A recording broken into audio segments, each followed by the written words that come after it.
Blood is thicker than water, but it's also much harder to wash out of the carpet. When I was 18, my mother threw my trash bags onto the driveway, looked me dead in the eye, and called me the family mistake. 9 years later, my doorbell rang.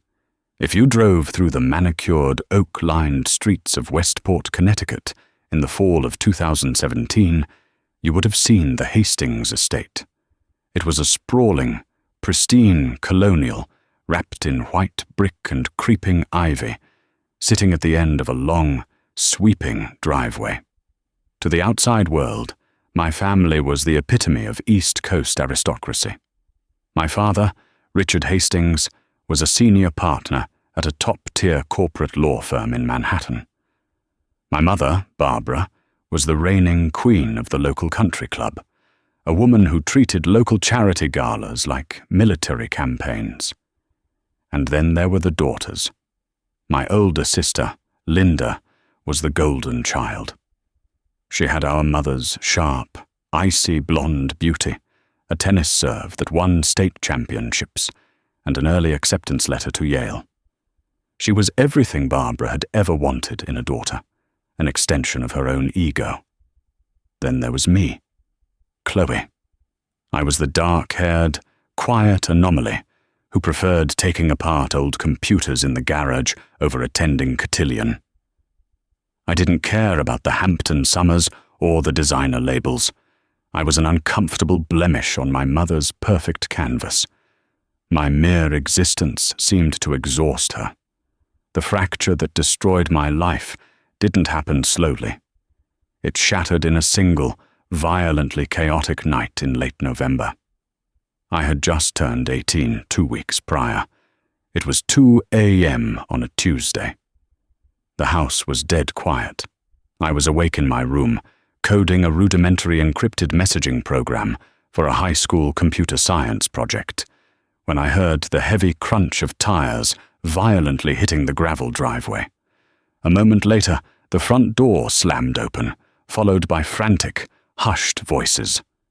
I crept out of my room and peered over the grand mahogany staircase. In the foyer, illuminated by the dim glow of the chandelier, stood Linda. She was wearing her cheerleading uniform, but it was ruined. She was trembling uncontrollably, her face streaked with mascara, reeking of cheap tequila and sour panic. Barbara was already there, gripping Linda's shoulders. "What did you do? Linda, what did you do?" she hissed, her voice a venomous whisper. "I hit something," Linda sobbed, her breath hitching in her chest. "Mum, I hit a guy on a bike on Route 1. I panicked.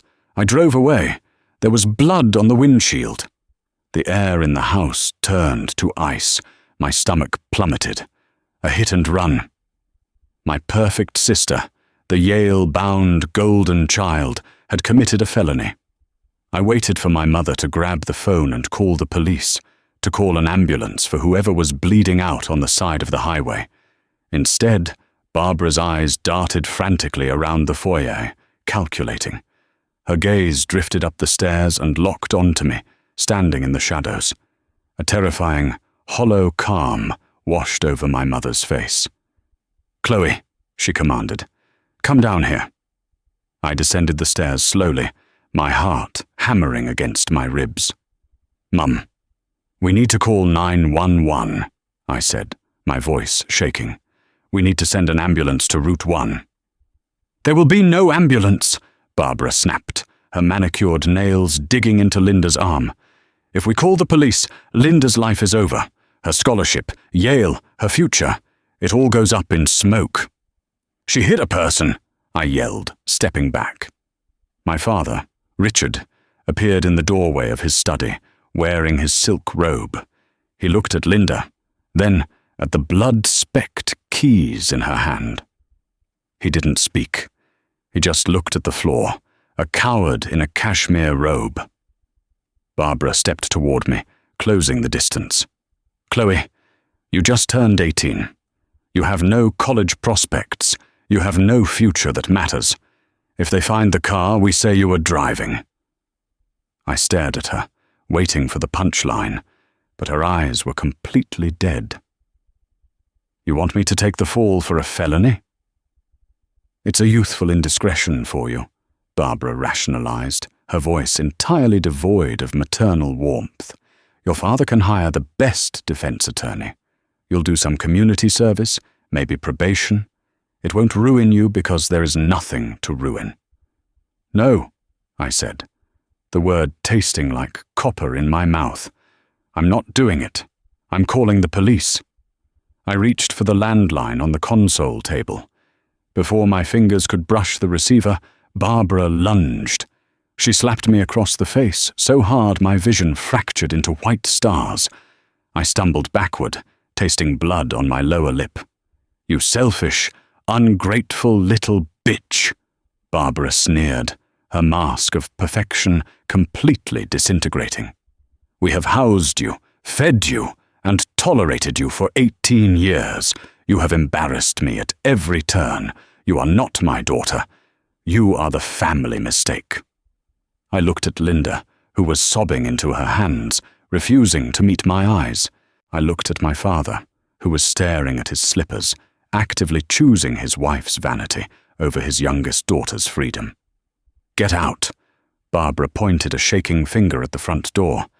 "If you won't do this for your family, you don't belong in this house. Get out right now." "It's freezing outside," I whispered, the reality of the moment crashing down on me. "I don't have anywhere to go." "I don't care if you freeze on the pavement," she replied, her voice dropping to a terrifying quiet register. "You are dead to us." Within 10 minutes, she had dragged a black trash bag from the kitchen, marched into my room, and swept whatever clothing she could grab into it. She threw the bag out the front door into the freezing, pouring rain. I stood on the porch in my pajamas and a thin raincoat, shivering uncontrollably. The heavy oak door slammed shut in my face. The deadbolt clicked.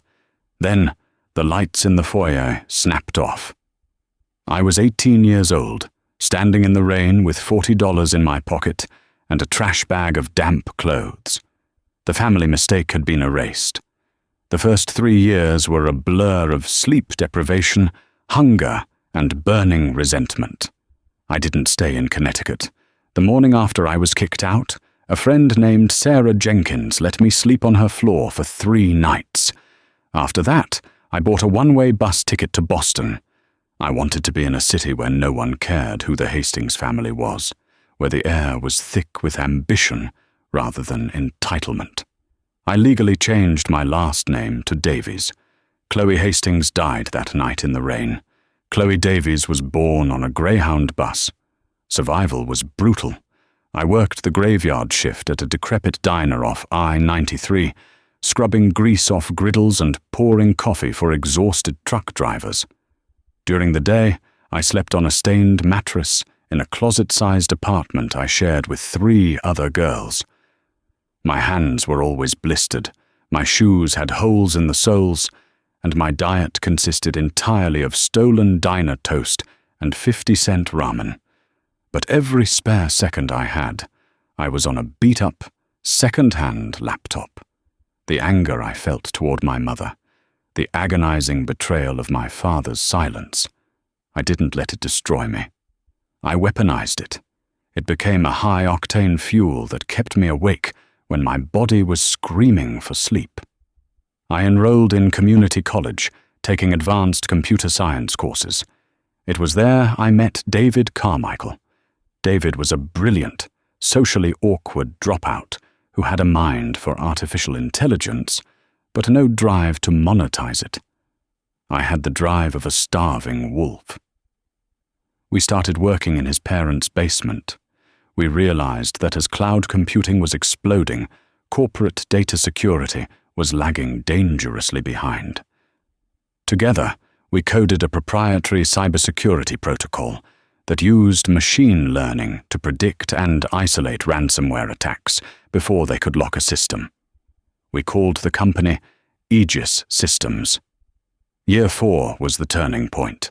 We managed to land a pitch meeting with a mid-sized healthcare network, that had just suffered a devastating data breach. I walked into that boardroom wearing a cheap thrift store suit, armed with nothing but a flash drive and the absolute certainty that failure meant going back to the diner. We didn't just win the contract, our software stopped a massive secondary attack 3 months later. Word spread. The tech world is small, and when a 22-year-old girl with no Ivy League pedigree builds an unbreakable digital fortress, people talk. By year 6, Aegis Systems had secured contracts with 3 major banks and a branch of the Department of Defense. By year 8, David and I sold a 40% stake in the company to a Silicon Valley venture firm for an astronomical sum. I was 27 years old. I was sitting on a net worth of $95 million. I bought a sprawling, ultra-modern compound in the hills of Westchester, New York. It was a fortress of glass and steel, surrounded by 10 acres of private woods, guarded by heavy iron gates and state-of-the-art security. My own personal Aegis. I had tailored suits, a personal chef, and a life entirely insulated from the cold. I had spent 9 years meticulously scrubbing my past. I never looked up my family. I never Googled Linda. To me, they were ghosts trapped in a past life. Until the Tuesday before Thanksgiving. It was raining, a freezing, sleeting November downpour that felt sickeningly familiar. I was in my home office, sipping a glass of Macallan 18, reviewing a merger acquisition file when the intercom on my desk buzzed. It was Marcus. Wait, no, it was Thomas, my head of estate security. "Miss Davies," Thomas's deep voice crackled over the speaker. "I apologize for the interruption. We have a situation at the main gate." "A situation?" I asked, frowning. I wasn't expecting anyone. "Did a delivery driver get lost?" "No, Mum. There's a vehicle at the gate, an older model sedan. 3 individuals inside. They are demanding to be let in, claiming they are your family, a Mr. and Mrs. Hastings and a younger woman." My blood turned to liquid nitrogen. The glass of scotch halfway to my lips froze in mid-air. The silence in my office was deafening, broken only by the sound of the rain lashing against the floor-to-ceiling windows. "Mom?" Thomas asked, sensing the silence. "Shall I call the local authorities to have them removed for trespassing?" 1,000 emotions warred in my chest, panic, fury, and finally, a cold, dark curiosity. 9 years of absolute silence, and they somehow track me down to a private, unlisted estate under a different name. "No, Thomas," I said, my voice shockingly steady. "Open the gates. Let them drive up to the portico, but have 2 of your men stand by the front doors." "Understood." I stood up from my mahogany desk, my reflection caught in the window pane. I wasn't the terrified, dripping, wet 18-year-old girl they had thrown away like garbage. I was Chloe Davies, CEO. I smoothed the lapels of my tailored blazer and walked out of the office, my heels clicking sharply against the marble floors of the hallway. When I reached the grand entryway, Thomas and another security guard, a towering ex-Marine named Miller, were already standing flank by the double doors. Through the frosted glass panels, I could see the blurry silhouettes of 3 figures shivering on my porch. I took a deep breath, nodded to Thomas, and he pulled the heavy doors open. The wind howled into the foyer, bringing with it the smell of wet pavement and decaying leaves. And there they were. For a moment, I honestly didn't recognize them. Barbara Hastings, the woman whose posture had once dictated the social hierarchy of Westport, looked fragile. Her signature blonde hair was thinning and brassy, showing an inch of grey roots. She was wearing a trench coat that looked a decade out of style, and her face was heavily lined with exhaustion. Beside her was my father, Richard. The imposing corporate lawyer was gone. He was hunched over, his skin pale and sallow, his hands shaking inside the pockets of a cheap, off-the-rack windbreaker, and slightly behind them stood Linda, the golden child, the Yale prodigy. She looked the worst of all. Her eyes were sunken, darting nervously around my palatial foyer. She looked hollowed out, entirely stripped of the arrogant glow she had worn like a crown in high school. They stood on the threshold, dripping rainwater onto my imported Italian marble, staring at me with wide, disbelieving eyes. They were taking in the towering ceilings, the abstract art on the walls, the two massive security guards, and finally, me. Barbara's mouth opened, then closed. She looked down at my expensive shoes, then back up to my face. The arrogance she tried to summon faltered, replaced by a desperate, ugly hunger. "Chloe," Barbara whispered, her voice cracking. Is this really your house?" I stared at her, letting the silence stretch out until it became suffocating. I didn't invite them in. I didn't offer a towel. "My name is Miss Davies," I said, my voice as cold and hard as the marble beneath my feet. "And you have exactly 60 seconds to tell me why you are standing on my porch before I have my men physically throw you back into the rain." The 60 seconds started ticking. The silence on the porch was heavier than the November rain behind them. Barbara's jaw trembled. The aristocratic sneer she had worn like armor my entire childhood was entirely absent, replaced by a pathetic, quivering desperation. "Chloe, please. It's freezing out here. We drove for 10 hours from a motel in Ohio. Just let us inside." 50 seconds, I replied, crossing my arms. Thomas, my head of security, shifted his weight slightly, his hand resting casually near his radio. Richard stepped forward, putting a shaking hand on his wife's shoulder. The man who had once commanded Manhattan courtrooms now looked like a beaten dog. "Chloe, listen to me. We lost everything. The house in Westport, my partnership at the firm, the country club memberships. It's all gone." "Tragic," I said flatly. "Did you misplace your offshore accounts, Richard?" He flinched at my use of his first name. "It was the accident," he admitted, his voice barely a whisper against the wind. "The night you left. The night you threw me out in a garbage bag," I corrected, my tone lethal. "Keep going." Richard swallowed hard. "Linda didn't just hit a transient on Route 1. The man on the bicycle was Gregory Mitchell. He was a second-year law clerk clerking for Judge Arthur Pendleton. He survived the initial impact, but he was left paralyzed from the waist down." I glanced at Linda. She was hugging herself, staring at my marble floor as if wishing it would swallow her whole. The golden child looked entirely broken. "The police didn't drop it," Richard continued, his voice breaking. "Judge Pendleton made sure of it. They started pulling local security footage. I tried to fix it. I paid a mechanic named Luis Vargas $30,000 in cash to quietly replace the windshield and the front bumper of the Mercedes. But Luis got nervous when the FBI got involved. He flipped. He wore a wire, Chloe." I raised an eyebrow. The great Richard Hastings, brought down by a mechanic with a conscience. "I was arrested for tampering with evidence, bribery, and obstruction of justice," Richard said, tears finally spilling over his sallow cheeks. "I was disbarred. I spent 3 years in federal prison. Barbara was sued in civil court by the Mitchell family for everything we had.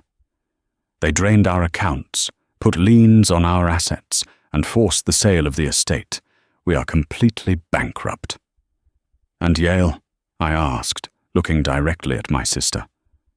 Linda finally looked up, her eyes bloodshot and haunted. "They rescinded my acceptance when the charges were filed," she croaked. "I couldn't get in anywhere. I started drinking heavily. I spent time in rehab. Mum and Dad spent the last of my college fund paying for my lawyers to keep me out of jail for the hit and run. I got 5 years probation. They stood there, a ruined portrait of East Coast elite, waiting for my sympathy. They expected the quiet, obedient 18-year-old girl to magically reappear, to burst into tears and throw her arms around them. "How did you find me?" I asked. Barbara wiped her wet face with the back of her sleeve. "A magazine," she sniffled. "Wired magazine." I was in a waiting room at a free clinic in Cleveland, and I saw a profile on Aegis Systems. I saw your face.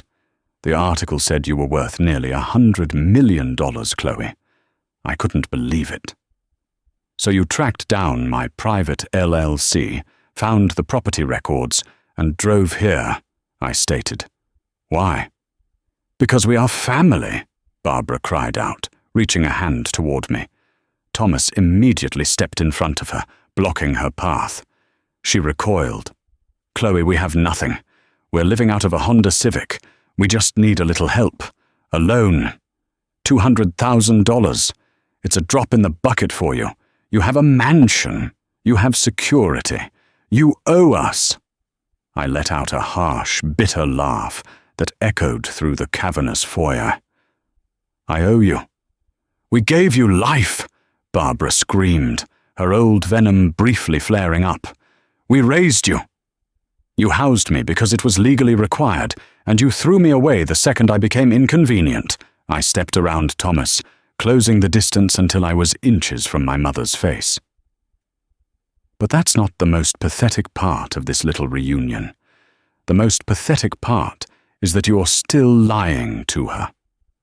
I pointed a perfectly manicured finger at Linda. Barbara's face drained of whatever color was left. I don't know what you're talking about." I turned my attention away from my mother's pathetic, outstretched hand and looked directly at my sister. "Linda," I said, my voice softening just a fraction. Not out of pity, but out of a morbid, clinical curiosity. "Tell me about the night of the accident. I want to hear it from you. How much had you had to drink?" Linda flinched as if I had struck her. She looked at Barbara, then back at me, her bloodshot eyes brimming with fresh tears. "I told you," she cried, her voice thin and raspy, the sound of a woman who had spent the last 9 years screaming at her own reflection. "I was blackout drunk. I was at a cast party for the senior play at Tyler's house. I was drinking vodka out of water bottles. I don't remember leaving. I don't remember getting behind the wheel." She choked back a sob, hugging her thin arms tighter around her torso. "I just remember waking up in the driveway, vomiting in the bushes, and seeing the blood on the windshield, and Mum screaming at me, screaming that I had ruined everything." "You don't remember driving," I repeated slowly, letting the words echo against the vaulted ceiling of the foyer. The rain whipped against the glass doors behind them, a violent backdrop to the absolute stillness inside. "Because you weren't driving, Linda." The silence that followed was heavy and suffocating. Richard looked up, a deep, agonizing confusion wrinkling his forehead. Linda's breath hitched in her throat. "What are you talking about?" Linda whispered, stepping forward, leaving wet footprints on the imported stone. I looked back at Barbara. The desperate, hungry look had vanished from her eyes, replaced instantly by stark, unadulterated terror. "I build data recovery and cybersecurity systems for a living, Barbara," I said, my tone leveling out into a cold, corporate cadence. "Data is my entire world. It doesn't lie. It doesn't manipulate. It doesn't care about your reputation at the Westport Country Club. When my company went public a few years ago, I had more money than I knew what to do with, and I got curious. I hired a private investigator to pull the civil court records from your trial, and then I paid a substantial sum to an underground data broker to access the archived, supposedly deleted telemetry data from your 2017 Mercedes S550. Barbara was violently shaking now, her brassy hair plastered to her wet cheeks. "Stop!" she hissed, her voice trembling. "Chloe, stop right now. Don't do this." "Modern luxury cars are essentially rolling supercomputers," I explained, projecting my voice so every syllable landed like a hammer blow on the three of them. "They record everything.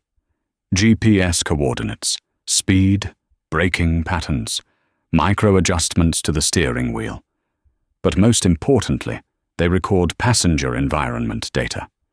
The driver's seat weight sensor registered exactly 142 pounds at the exact millisecond of the impact on Route 1. I pointed a perfectly manicured finger at my sister. "Linda, you were a varsity cheerleader. You had an eating disorder you thought no one knew about. You weighed barely 110 pounds soaking wet. Barbara weighed 142. Linda's eyes widened to the point of tearing.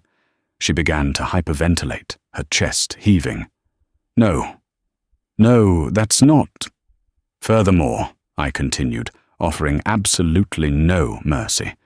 The car's onboard Bluetooth system was actively connected to a cellular device at the moment the front bumper struck Gregory Mitchell. It wasn't your iPhone, Linda. The system logs clearly show it was paired to a device registered under the name Barbara's cell. You were driving, Mother. Richard stumbled backward, his shoulder slamming hard against the heavy doorframe, the color completely drained from his sallow face. Barbara, he choked out, staring at his wife as if she had just morphed into a monster right before his eyes. Is this true? You told me Linda took the car. You came into my study crying, saying we had to cover for our daughter. I paid Luis Vargas to fix the car to save Linda. You manipulated a blackout, drunk, terrified teenager into believing she committed a violent felony, I said, stepping closer to the threshold, the heat of my anger finally breaking through the ice. You gaslit your own golden child so she would take the fall for your crime. You picked her up from that party, you hit that poor man, and you drove home. And when Linda panicked in the driveway, you saw you're out. And when I threatened to call the police, you tried to pin it on me to save yourself. I looked at my father, the man who had let me be thrown into the freezing rain. She let you go to federal prison, Richard. She let you lose your law license and your freedom, all while she played the tragic, long-suffering mother. Linda let out a sound that I will never, ever forget. It wasn't a cry. It was a guttural, wounded howl of pure, soul-crushing agony. It was the sound of 9 years of phantom guilt, rehab stints, and self-hatred finally shattering. She lunged at Barbara. "You ruined my life!" Linda shrieked, her hands clamping down on the lapels of Barbara's cheap trench coat, shaking her mother violently. "I dropped out of school. I wanted to die every single day because I thought I paralyzed a man. I thought I was a monster." "Abby, please!" Barbara wailed, desperately trying to push her hysterical daughter away, her old mask of aristocratic superiority entirely decimated. "I was protecting our reputation. If I went to jail, who would have held the family together? I did it for us." "You destroyed us!" Richard roared, a sudden, violent surge of energy returning to his broken frame. He grabbed Barbara by the arm, yanking her away from Linda with such force that Barbara stumbled and fell to her knees on the wet porch. "I spent 3 years in a cell for you, you sick, selfish bitch." The three of them devolved into a screaming, sobbing, violently imploding mess right there on my doorstep. The perfect Hastings family, finally stripped of their pristine lies, turning on each other like starving animals trapped in a cage. It was a Shakespearean tragedy playing out in the freezing November rain. I stood there and watched them for a long, quiet moment. I had waited 9 years for an apology, for a moment of vindication. But watching them tear each other apart, I realized I didn't need it anymore. The deep, burning anger that had fueled my 20s simply evaporated, leaving behind a cool, peaceful quiet. They were nothing to me, just strangers caught in a storm of their own making. "Thomas," I said, my voice cutting through their screaming without raising its volume. "Yes, Miss Davies?" Thomas replied, stepping forward, his posture rigid and professional. "Escort these individuals off my property," I commanded, turning away from the wretched scene. "If they resist, or if they ever come within a mile of this gate again, call the state police and have them arrested for trespassing." Barbara snapped her head toward me from her knees, the rainwater mixing with her running mascara, turning her face into a ghastly mask. "Chloe, you can't do this. We are your blood. We have nothing." "No," I said, stopping to look back at her one last time. "I'm the family mistake. And you are trespassing." I reached out and grabbed the heavy brass handle of the front door. I didn't feel pity. I didn't feel triumph. I just felt an overwhelming sense of freedom. "Goodbye, Barbara," I said. I pulled the heavy oak door shut. The deadbolts clicked into place with a satisfying, metallic thud, instantly silencing their frantic screams, reducing their entire existence to a faint, muffled murmur against the glass. I turned my back to the door, walked past my security team, and headed down the warm, brightly lit hallway toward my office. My scotch was waiting, the fire was roaring, and I had an empire to run. Some people believe that family is an unbreakable bond, a mandatory life sentence of forgiveness regardless of the crime.